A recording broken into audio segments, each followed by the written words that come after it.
পোশাক কারখানার উচ্ছিষ্ট কাপড় বা ঝুট দিয়ে তৈরি হচ্ছে বাহারি নকশার পাপোশ। নওগাঁর বদলগাছি উপজেলার ভান্ডারপুর গ্রামের যুবক শাহিন হোসেন পড়াশোনা শেষ করে চাকরির পেছনে না ছুটে সিদ্ধান্ত নেন ব্যবসা করবেন। সেখান থেকেই আসে এই আইডিয়া।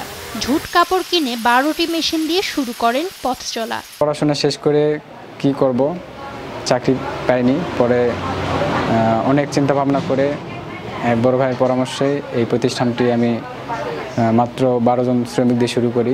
এরপর তাকে আর পেছনে ফিরে তাকাতে হয়নি। বর্তমানে তার কারখানায় মেশিন রয়েছে 120টি, শ্রমিক 70 জন, যাদের বেশিরভাগই নারী। এতে আর্থিকভাবে স্বাবলম্বী হচ্ছেন তারা, সেই সঙ্গে সংসারে ফিরছে সচ্ছলতা। ঝুট ফেব্রিক্স থেকে দড়ি তৈরি করা হয়। দড়িটা প্রসেস অনুযায়ী আমাদের কাছে আসে, সেটা আমরা পাপোশ তৈরি করি বিভিন্নভাবে, বিভিন্ন সাইজের। কাজের ফাঁকে আমি এখানে এসে কাজ করি, আমার বাচ্চাকে লেখাপড়া করাই, বা আমার যা বেতন পাই তা দিয়ে আমার হাত খরচ চলে। সকাল 8টায় আমরা আসি, বাড়ির কাজকাম শেষ করে আসে, সারাদিন পাপোশ তৈরি করি। এই উদ্যোগকে সব দিক থেকে সহযোগিতার আশ্বাস দিয়েছেন এই কর্মকর্তা। নারী উদ্যোক্তা হয় যে 5% সরল সুদে এবং পুরুষ উদ্যোক্তা হলে আমরা 6% সরল সুদে ঋণ দিয়ে থাকি।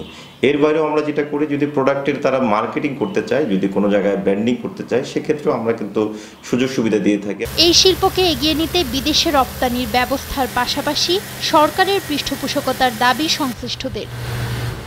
নিউজ ডেস্ক, দেশ টিভি।